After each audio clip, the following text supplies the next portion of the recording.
Every great mind starts from the basics. What does it mean? Whenever we talk about any competitive examination or those who have qualified their competitive examinations, you can ask them that whether they have studied NCRTs or not. NCRTs are the pillar for the understanding of the key concept of all the subjects like history, geography, political science, economics. So here I am going to begin a series for you. In this video, I will basically talk about class 6 NCERT geography. And in this video, what I will do, I will basically give you selective and important concept that is related to your NCERT class 6 so that you can make the foundation of you can begin the foundation of geography. So be there with me till the end. And if you like this video, then don't forget to subscribe the channel. मुझे उम्मीद है कि आपको ये series बहुत ही पसंद आने वाला है। सो आप हमारे साथ बने रहिए और हम कोशिश करेंगे आपके लिए जितने भी इम्पोर्टेंट कंसेप्ट है जियोग्राफी से रिलेटेड उनको कवर करने की। सो फर्स्ट ऑफ ऑल हम चालू करेंगे पहला चैप्टर से। आप देखोगे तो अभी तो बुक में बहुत सारी चीजें डिलीट हो गई है, बट इसके जो पुराने एडिशन है उसमें बहुत ही इंपॉर्टेंट चैप्टर्स थे और कुछ ऐसे कंसेप्ट दिए थे जो आपके फाउंडेशन बनाते हैं। तो सबसे पहला जो आपका चैप्टर है वो है the earth in the solar system. इसमें बेसिकली हमारे प्लेनेट अर्थ के बारे में बताया गया। यहाँ से आपको एक जियोग्राफी का बेसिकली बेसिक आपको पता चलता है कि okay what is geography. Geography is derived from the word geo plus graphy. इसका मतलब क्या है? जियो मतलब अर्थ, ग्राफी मतलब study. It means whatever we study about earth and the phenomena that is related to earth, that is known as geography. So इसमें हम यही चीजें पढ़ेंगे कि प्लेनेट की अर्थ के बारे में, सोलर सिस्टम के बारे में हम देखेंगे what are stars and what are planets. अब आपका पहला जो चैप्टर है इसमें सबसे पहले बात किया गया full moon and new moon के बारे में। आप कई बार देखते होंगे कि कभी कभी हमें चांद बिल्कुल गोल दिखता है, कभी हमें बिल्कुल नहीं दिखता है। What does it means? क्योंकि कई बार होता है ना कि जो अर्थ है, आपको पता है अर्थ कॉन्स्टेंटली रोटेट कर रहा है, रिवॉल्व कर रहा है। तो कई बार अर्थ जो है सन या मून के बीच में आ जाता है, और कई बार होता है कि मून सन और अर्थ के बीच में आ जाता है। इस फिनोमिना की वजह से कई बार हमें फुल मून देखने को मिलता है और कई बार हमें न्यू मून देखने को मिलता है। सो आपको पता होना चाहिए कि फुल मून जो है, ये फुल मून सिर्फ हमें महीना में एक ही दिन, एक ही बार देखने को मिलता है। एंड ये कब देखने को मिलता है? जब हमारा अर्थ जो है सन और मून के बीच में होता है, जिसको फुल नाइट मून या पूर्णिमा भी बोलते हैं ना। पूर्णिमा की रात मतलब पूरी एकदम लाइट है, जल रहा है, आपको लगता है कि अरे दिन जैसा ऐसा माहौल हुआ है, थोड़ा रोशनी रहता है क्योंकि उस टाइम हमें पूरा जो चांद जो है दिखते रहता है। और ठीक फोर्टनाइट लेटर, 14 दिन बाद आपको देखने को मिलता है कि ये जो फुल मून हमें गोल सा दिख रहा था अभी दिख ही नहीं रहा है। ये जो नाइट होता है उस नाइट को बोलते हैं हम अमावस्या की नाइट। और वो क्यों होता है? क्योंकि उस दिन मून जो है वो सन और अर्थ के बीच में आ जाता है। सो ये दो कंसेप्ट आपको बताना चाहिए कि what is full moon and what is new moon. ये न्यू मून और फुल मून नाइट और कंसेप्ट जो है बहुत ही इंपॉर्टेंट है। अब इसके बाद से आता है सेलेस्टियल बॉडी। हम कई बार बोलते हैं ना कि earth is a celestial body, sun is a celestial body. What does it means? So जो भी हम स्काई में जो भी चमकती हुई चीजें देखते हैं, they all are known as celestial body. Examples include sun, moon, stars. And इससे पहले आपको अपने एनसीईआरटी के बुक में कुछ इंपॉर्टेंट फैक्ट्स दिए हैं, वो आपको बताना चाहिए कि कुछ ऐसे भी हमारे प्लैनेट्स हैं जिनके अराउंड रिंग होते हैं। वो कौन कौन से प्लैनेट हैं? Jupiter, Saturn and Uranus. They have ring around them. And ये जो बेल्ट है ये कैसे बने हैं? They are made from small debris. They ये जो रिंग है, दिस रिंग में be seen from the earth with the help of powerful telescope. आप इसको देख भी सकते हो अगर आपके पास पावरफुल टेलीस्कोप हो तो। अब जब हम सेलेस्टियल बॉडी की बात करते हैं तो इसमें आता है स्टार एंड प्लैनेट।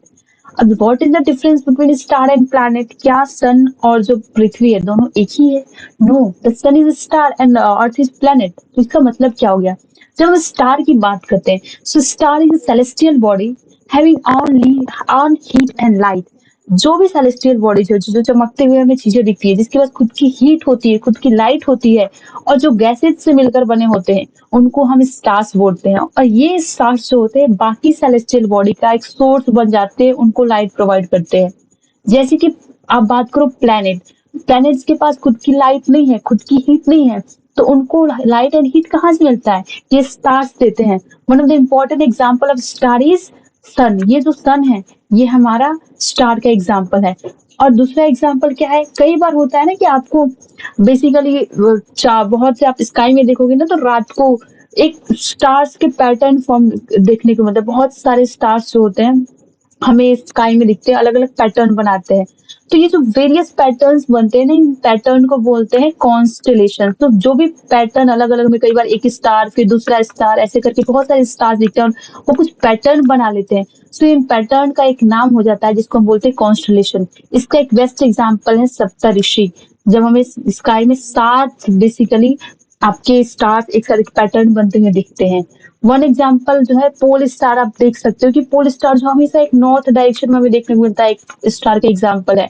और इससे पहले के जमाने के जो लोग थे वो आइडेंटिफाई कर पाते थे कि हम किस डायरेक्शन में हैं, क्योंकि वो हमेशा एक ही पोजीशन पे रहता था स्काई में, अभी भी रहता है। और इसकी हेल्प से आप सप्तऋषि को भी पहचान सकते हो जो सेवन स्टार एक साथ रहते हैं। दूसरा जो है वो प्लैनेट। प्लैनेट स्टार्स के अपोजिट होते हैं। प्लैनेट बेसिकली कौन होते हैं? वो सेलेस्टियल बॉडीज होते हैं जिनके पास खुद की हीट और खुद की लाइट नहीं होती है। जैसे कि आप बात करो अर्थ। अर्थ को लाइट कहाँ से मिलता है? सन से, क्योंकि सन एक स्टार है।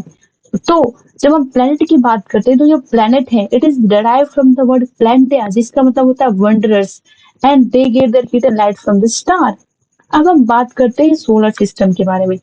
whenever we talk about solar system, तो हमें पता है कि सोलर सिस्टम क्या है, जिसका बेसिकली हेड जो है वो सन है।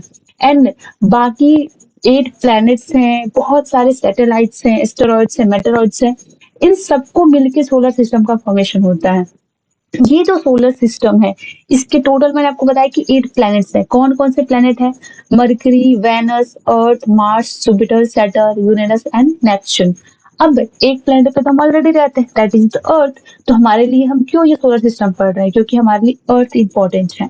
Whenever we talk about these planets, you can remember them with the help of trick, that is my very efficient mother just serves us nuts। ये आपके एनसीईआरटी में ट्रिक दिया हुआ है। M for Mercury, V for Venus, E for Earth, M for Mars, J for Jupiter, H for Saturn and U for Uranus, N for Neptune। अब ये कैसे आपका ये जो जितने भी दिख रहे हैं ना, ये आपको एक सीक्वेंस में है कि सबसे जो पास है हमारे सन का वो मरकरी है, फिर वेनस, फिर अर्थ, ऐसे करके सबसे दूर है नेपच्यून। तो सन जो है ये हमारा बेसिकली अर्थ जो पूरे सोलर सिस्टम है उसका सेंटर है। सन को हम हेड भी बोलते हैं, head of the solar system. और ये बहुत ज्यादा हीट, बहुत ज्यादा गैसेस से मिलके बना है जो बहुत ही गर्म है। एंड ये बाकी जो वहां पे सेलेस्टियल बॉडीज हैं जिनके पास खुद की हीट एंड लाइट नहीं है, उनको बेसिकली सन जो है लाइट एंड हीट प्रोवाइड करता है। इसका डिस्टेंस कितना है हमारे अर्थ से? 150 मिलियन किलोमीटर। अब हम जब बात करते हैं सोलर सिस्टम की, तो ये टर्म देखो SOL, इसका मतलब जब आप रोमन मैथोलॉजी में पढ़ते हैं ना उसका मतलब होता है सन गॉड। तो सोलर मीन्स क्या होता है कि जो सन से रिलेटेड है। एंड इसके फैमिली जो बोलते हैं, तो बेसिकली जब हम डिफाइन करते हैं सोलर सिस्टम को तो हम कहते हैं कि इट्स अ फैमिली ऑफ सन, जिसके 8 प्लैनेट्स हैं, यहाँ पे बहुत सारे सैटेलाइट्स हैं, एस्टेरॉइड्स हैं, मेटेराइट्स हैं। तो जब हम 8 प्लैनेट्स की बात करते हैं तो ये आठों प्लैनेट्स जो है ना they are bounded by the sun and the pulling force.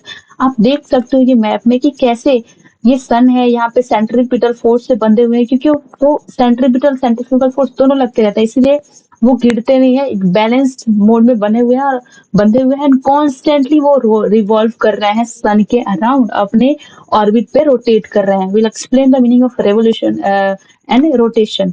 अब हम बात करते हैं जब भी हम सोलर सिस्टम की, so we should know some of the important fact that is given in your NCERT की। जो ये आपके सोलर सिस्टम है यहाँ पे जो भी आपके अर्थ है वो अपने पाथ पे, इलोंगेटेड पाथ पे कॉन्स्टेंटली घूमते रहते हैं। ये जो पाथ आपको दिख रहा है ना व्हाइट कलर से, इस पाथ का नाम क्या है? ऑर्बिट। और अर्थ का जो सन का सबसे नियरेस्ट प्लेनेट है वो है मरकरी। सबसे इंपॉर्टेंट फैक्ट और क्या याद रखना कि अर्थ का ट्यून कौन सा प्लेनेट है? Venus. And even hottest planet भी वीनस है।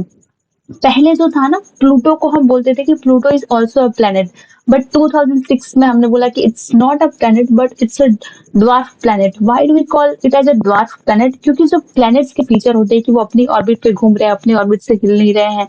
और जैसे आपको मैंने यहाँ पे डेफिनेशन भी बताया कि प्लैनेट्स होते हैं they move around the sun in a fixed path. तो हमें ये जो प्लूटो था वहां पे ये फीचर्स देखने को नहीं मिला, इसलिए इंटरनेशनल एस्ट्रोनॉमिकल यूनियन में इसको हमने ड्वार्फ प्लेनेट डिक्लेयर कर दिया। आपके बुक में ये कुछ इंपॉर्टेंट शब्द भी दिए हैं बाइफरकेट करके, कि जियोलॉजी मतलब क्या होता है, study of the earth, geometry मतलब measurement of the earth, bifurcate करके you can read from here. यहाँ पे कुछ इंपॉर्टेंट फैक्ट्स दिए हुए हैं कि मरकरी अपना एक ऑर्बिट पे सन के अराउंड कितने दिन में रोटेट करता है, अपनी एक्सिस पे वो कितना, एक्सिस मतलब कि रोटेशन कितने टाइम में कर रहा है, सन के चारों तरफ कितने तरफ घूम रहा है, वैसे करके आप यहाँ पे ये सारे facts you can read from here. So इसमें भी आपके ना, जब प्लैनेट्स की बात करते हैं तो प्लैनेट दो तरह के होते हैं, एक इनर प्लैनेट होते हैं, एक आउटर प्लैनेट होते हैं। इनर प्लैनेट वो प्लैनेट होते हैं जो सन के क्लोज हैं, जैसे कि मरकरी, वीनस, अर्थ, मार्स। आउटर प्लैनेट्स वो है जो सन से दूर है, जैसे कि जुपिटर, सैटर्न, यूरेनस, नेपच्यून। ये जो होते हैं गैसेस और लिक्विड से मिलकर बने होते हैं। वही जब आप इनर प्लैनेट्स की बात करते हो, जैसे मैंने बताया Venus, Mars, earth and Mercury, they are made up of rocks. Now let's understand about our planet earth. Earth जो है, earth is the third nearest planet to the earth, we sun, we all know. Terms of size, it is known as fifth largest planet. It's slightly flattened at its axis, अपने axis अपने पोल पे ये थोड़ा flatten है। And earth की shape को बोलते हैं जियोइड। अर्थ को हम ब्लू प्लैनेट भी बोलते हैं and it's unique planet in the solar system, क्योंकि सिर्फ और सिर्फ यहाँ पे ही लाइफ पॉसिबल है, किसी और प्लैनेट पे लाइफ पॉसिबल है। जो बेसिक नेसेसिटी होती है हमें, जो इम्पोर्टेंट हाइड्रोस्फीयर, लिथोस्फीयर, बायोस्फीयर, आपका ये सारी चीज चाहिए, वो बाकी प्लैनेट्स पे नहीं है। दैट्स वाई यहाँ पे ही सिर्फ और सिर्फ एक लाइफ पॉसिबल है। एंड अर्थ की जब हम बात करते हैं, सारे प्लैनेट में सबसे डेंसेस्ट प्लैनेट है। इसका एक इम्पोर्टेंट नेचुरल सैटेलाइट है, दैट इज द मून। ये जो मून है, इसकी जब डायमीटर की बात करते हो तो ये अर्थ का 1/4 इसकी डायमीटर है। अर्थ से इसका डिस्टेंस की बात करो तो 3,84,400 किलोमीटर है। ये जो मून है हमेशा अर्थ के चारों तरफ घूमते रहता है। जैसे जैसे अर्थ घूम रहा है उसके साथ साथ फिर ये आपका मून भी घूमते जा रहा है। एंड कि उतना ही टाइम लगाता है अपने एक स्पिन पे घूमने में जितना टाइम अर्थ को लगता है अपना एक स्पिन पे ऐसे घूमने में। सो जब भी हम बात करते हैं ना, कई बार आपने टर्म सुना होगा एस्ट्रोनॉमर्स का। एस्ट्रोनॉमर्स कौन होते हैं? वो होते हैं जो सेलेस्टियल बॉडीज की और उनसे रिलेटेड मूवमेंट के बारे में स्टडी करते हैं।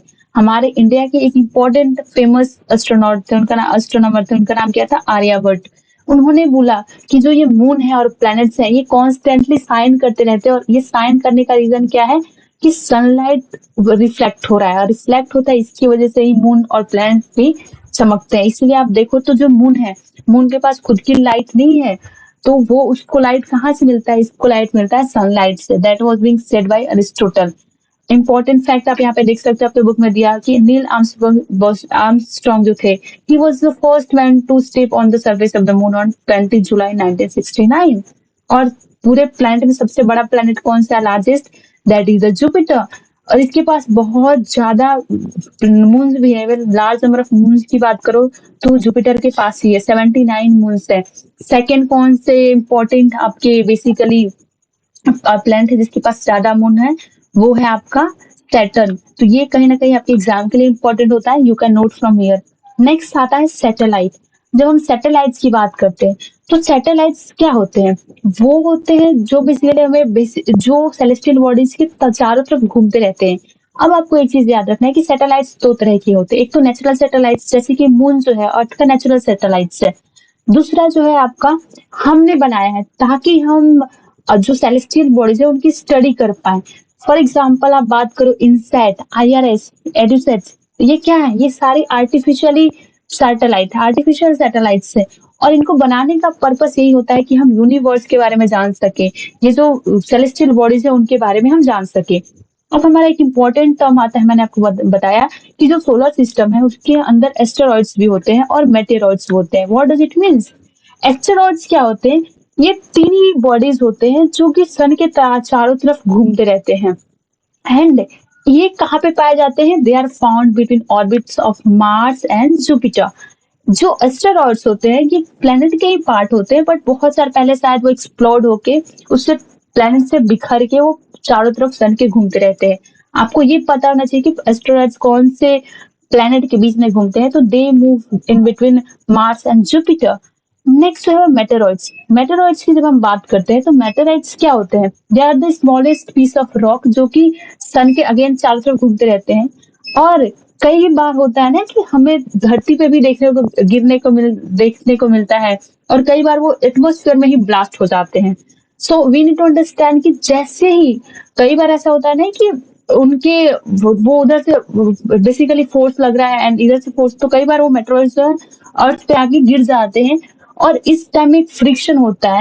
कई बार ना वहां पे एटमोस्फेयर में फ्रिक्शन होने की वजह से हमें देखना है कि वहीं पे वो एटमोस्फेयर में ही बर्न हो जाते हैं, खत्म हो जाते हैं। और जो बर्न होते हैं ना फ्रिक्शन की वजह से, तो वहां पे ब्लास्ट, एक लाइट हमें देखने को मिलता है। तो कई बार जो मेटेरॉइड्स है वो कम्प्लीटली जम ऊपर ही जो ब्लास्ट हो जाते हैं एटमोस्फेयर में, उनको हम बोलते हैं मेटियोर्स। और कई बार वो जमीन के नीचे गिर जाते हैं, उनको हम बोलते हैं मेटेओराइट्स। अब बात आता है गैलेक्सी एंड यूनिवर्स के बारे में। इसमें बेसिकली गैलेक्सी क्या है? बेसिकली जब सबसे पहले तो आपको मैंने बताया कि आपका ये अर्थ है। अर्थ किसके चारों तरफ घूम रहा है? सन के। सन कहाँ पे है? सोलर सिस्टम में। और वैसे ही बहुत सारे स्टार्स, क्लाउड्स, डस्ट, गैसेस को मिलके क्या बनता है? हमारा यूनिवर्स बनता है। यूनिवर्स के अंदर बहुत सारे गैलेक्सीज होते हैं। जैसे गैलेक्सी जिसमें हमारा सोलर सिस्टम है वो है milky way Galaxy. So millions of galaxies make universe. यहाँ गैलेक्सीज, मान लो आपका एक सोलर सिस्टम है, ऐसे शायद और भी बहुत सारे सोलर ऐसे स्टार्स वगैरह होंगे, सोलर सिस्टम होंगे, ये सारे मिलके एक गैलेक्सी बनाएंगे, ठीक है। और ऐसे ही बहुत सारे गैलेक्सीज मिलके आपका एक क्या बनाता है? पूरा आपका यूनिवर्स बनता है। सो दे ये रहा आपका पूरा यूनिट 1 के बारे में। आई होप कि आपको पसंद आया होगा। हम दूसरा वीडियो कल डिस्कस करेंगे। आपको पसंद आया तो don't forget to subscribe the channel.